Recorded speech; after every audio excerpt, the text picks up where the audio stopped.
Sino ang taong hindi namatay? Pag-usapan po natin yan sa devotion natin na ito.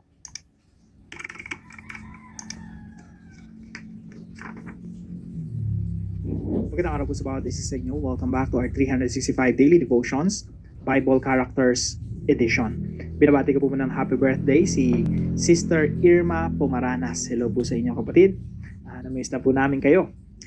Now, yung topic po natin ngayon ay patungkol po kay Enoch. Sino po ba si Enoch? Now, balikan po muna natin yung genealogy ng ating Panginoon Jesucristo. Pag sinabi po natin genealogy, ito po ay salinlahi. So, ang ating Panginoon Jesucristo po ay anak ni Mary at ni Joseph. So, si Mary po, pag trinace yung salinlahi niya, papunta po yan kay David. Si Joseph po, na tatay ni Jesus, ay papunta rin po kay David. So, Jesus Christ came from the line of David all the way back to Abraham, to Noah, to Adam. So, from Adam to Jesus. Now, kahapon po pinag-usapan natin si Seth. Si Seth po ay pangatlong anak na lalaki ni Adan at Eva. At marami pa silang ibang mga anak na babae at lalaki. So from Seth, ang anak ni Seth ay si Enosh. And during that time, people began to call on the name of the Lord. And then, ang anak ni Enosh ay si Kenan. Ang anak ni Kenan ay si Mahalalel. Ang anak ni Mahalalel ay si Jared. At ang anak ni Jared ay si Enoch. Ang gagawin po natin, kung ano yung in-emphasize ng Bible, yun lang din po ang i-emphasize natin sa ating mga devotions. Kasi napakaraming mga tauhan at mga character sa Bible. So, i-highlight lang po natin yung pinaka-importante upang maintindihan natin yung kabuuan ng Biblia. Now, ano po ba sinasabi ng Biblia patungkol kay Enoch? Basahin po natin sa Genesis chapter 5 verse 21 to 24. Ito po ang sinasabi. When Enoch had lived 65 years, so sa atin ngayon, senior citizen na, no? 65 years old siya nung pinanganak si Methuselah na kanyang anak. No? He became the father of Methuselah. Verse 22, after he became the father of Methuselah, Enoch walked faithfully with God 300 years and had other sons and daughters. So si Enoch nagkaroon pa ng ibang mga anak, babae at lalaki, doon sa panahon na yun, 300 years, no? Altogether, Enoch lived a total of 365 years. Parang 365 daily devotions lang. Sa kanya, 365 years yung kanyang buhay, napakahaba po, ano? And verse 24, Enoch walked faithfully with God, then he was no more because God took him away. Now, ito po yung katuroan natin ngayong araw. Number 1 po, Enoch walked with God by faith. Alam niyo po, ang isang tao, hindi naman lalakad na kasama ang Diyos. Ano po ito? Hindi naman po ito literally na naglalakad kayo, hawak kamay mo yung si Lord, no? Nasabay kayo naglalakad. Ito po ay, kumbaga, pamamaraan upang ipahayag yung pamumuhay ni Enoch. Ibig sabihin, si Enoch namuhay ng matuwid na naaayon sa kalooban ng Diyos. Kung ano yung klase ng pamumuhay na gusto ng Diyos, yun ang ipinamuhay ni Enoch. Yun po yung ibig sabihin ng Enoch walk with God. Para bang ang image niya, yung picture, magkaibigan sila, no? Magkasama sila. Yung gusto ng Diyos, gusto niya rin. Yung kalooban ng Diyos, kalooban niya rin. Kumbaga sumusunod siya sa kagustuhan ng Diyos. Enoch walk with God by faith. Now, emphasize po natin sa devotion natin ngayong araw yung salitang faith. Now, hindi mo makikita rito sa Genesis chapter 5 yung salitang faith. Pero, naririyan po yan. No? Yung walking with God, yung pagsunod sa Diyos, hindi naman mangyayari yan if you don't believe in God. Yung faith and walking with God, laging magkakambal yan. Kaya nga po, nung in-interpret ito sa New Testament, sa Hebrews chapter 11, sabi ron, by faith, Enoch. Basahin po natin. So, marami pong mga tao, no, ang ina-emphasize lang po yung verse 6. Kasi sabi rito sa verse 6, and without faith, it is impossible to please God. Lagi natin kino-quote yan, naririnig natin sa mga preachers. Without faith, it is impossible to please God. Pero alam nyo po, ito ay connected kay Enoch at si Enoch po yung ginawang example dito.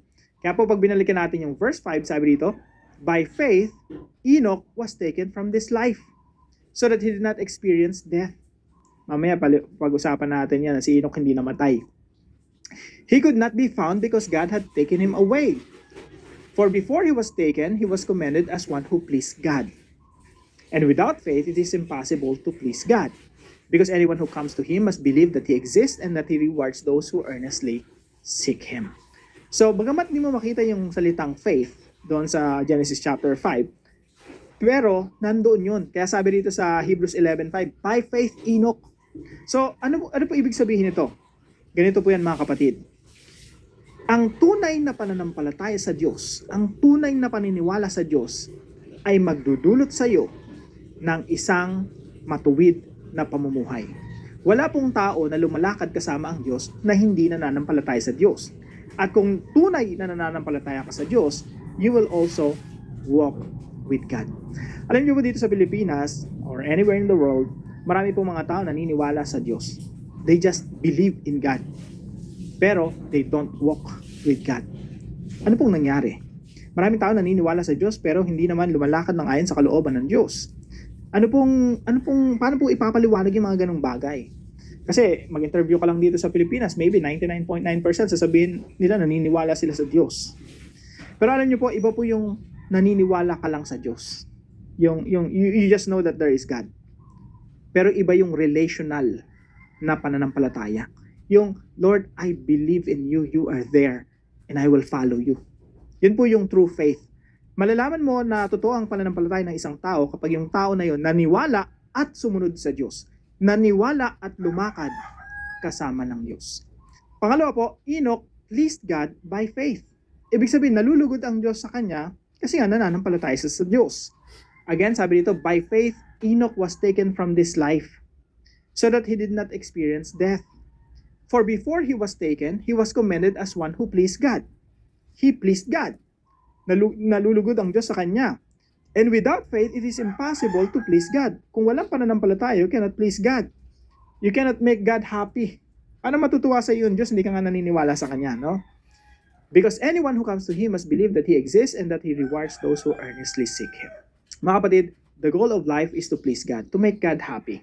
And how can you make God happy? You have to put your faith in Him. And that faith must cause you to follow God and to walk with Him. Number 3 po, Enoch escaped death by faith. Alam niyo po, dalawa lang sa Bible, sa Old Testament, yung natakasan nila, so to speak, no, yung kamatayan. Sino po yon? Si Enoch at si Elijah. Sila yung dalawang taong hindi namatay. Sabi nga ng ilang mga theologians, sobrang excited ng Diyos na makita sila. Hindi na daw nakapag-antay na mamatay sila. Kinuha na lang sila at nakapiling na nila yung Diyos ng pangwalang hanggan. They did not experience death. So sabi dito, by faith Enoch was taken from this life so that he did not experience death. Hindi nila naranasan. Si Enoch at si Elijah, hindi nila naranasan ng kamatayan. Dito po sa Genesis chapter 5 verse 24, sabi dito, Enoch walked faithfully with God, then he was no more because God took him away. Now something interesting po rito sa verse na ito. Dito po sunod-sunod na sinasabi, someone lived and died. Lived and died. Lived and died. Paulit-ulit. Pero pagdating kay Enoch, he lived, pero walang sinabing he died. Ano pong ibig sabihin nito? Ibig sabihin po nito, God broke the curse. Yung sumpa ng kamatayan, brinake ng Panginoon. So, Enoch escaped death by faith. Tayo rin po, no? We can escape death by faith in Jesus Christ. Yes, mamamatay tayo, pero muli tayong mabubuhay because of faith in Christ Jesus. So, dito pa lang po sa buhay pa lang ni Enoch, meron ng introduction kung anong ibig sabihin ng gospel. At anong mangyayari if you believe by faith. If you put your faith in the Messiah. Now, paano po natin to isa sa buhay?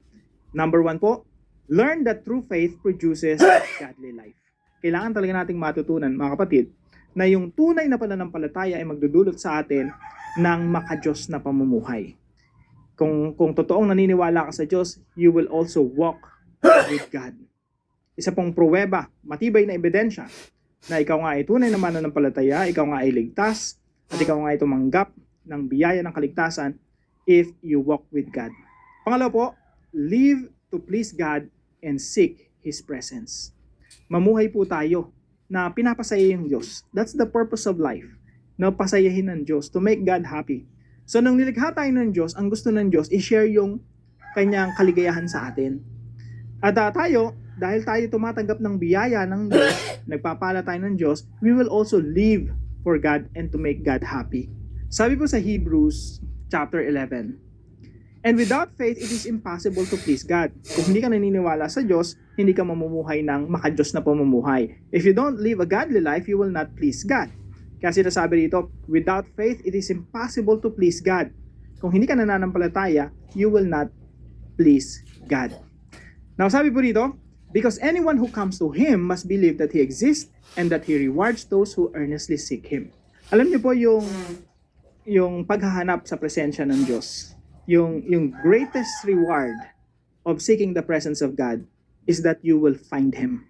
Yes, totoo na, when you please God, when you seek Him, God will bless you in so many ways, no? God will bless you with family, God will bless you with finances, God will bless you. Kung ano man pagdesisyonan ng Diyos na pagpapala, ibibigay niya sa iyo, na generous naman yung Panginoon. Pero hindi naman tayo nakafocus doon. We focus on God Himself. Kaya nga, when we seek God, the greatest reward we will receive is God Himself. When you seek God, you will find Him. And He is our greatest reward. Pangatlo po, leave behind footprints of faith. Mag-iwan po tayo ng footprints. Yung footprints na, yung legacy natin. Legacy of faith. Dito po sa Hebrews chapter 11, ito po ay listahan. Listahan ng mga taong nanampalataya sa Diyos. Kaya po ito ay hall of faith. No? Dito po nilista at kumbaga, i-display yung pananampalataya ng iba't ibang mga characters, iba't ibang mga tauhan sa Biblia. At ito po ay nagsisilbing inspirasyon sa marami. Nawa, yung buhay mo, yung buhay ko, yung buhay nating lahat, ay mag-iwan ng footprints of faith, legacy of faith, na yung mga anak natin, yung mga susunod na salinlahi, ay makilala tayo, si lolo, si lola, naging matapat sa Diyos. At yung kanilang legacy, yung legacy natin ay mamanahin din nila. Alam niyo po, nakakalungkot lang isipin, no? May mga kakilala ako na yung pananampalataya ng kanilang mga magulang ay hindi na nila ipinamuhay. Mga hindi na nagpupunta sa church, sa mga community ng mga Kristiyano, wala nang pakialam sa Diyos, no? Kaya yung mga anak nila, sumusunod din sa yapak nila. At yung mga apo nila, sumusunod din sa yapak nila. Napapalayo na sa Diyos. Nawawala na sila ng kultura na every Sunday, nag-gather yung pamilya at nagtitipon-tipon sa iglesia. Nawa, hindi yan ang manahin ng mga susunod sa ating henerasyon. Para po sa ating discussion, do you consider yourself as someone who walks with God? Why or why not?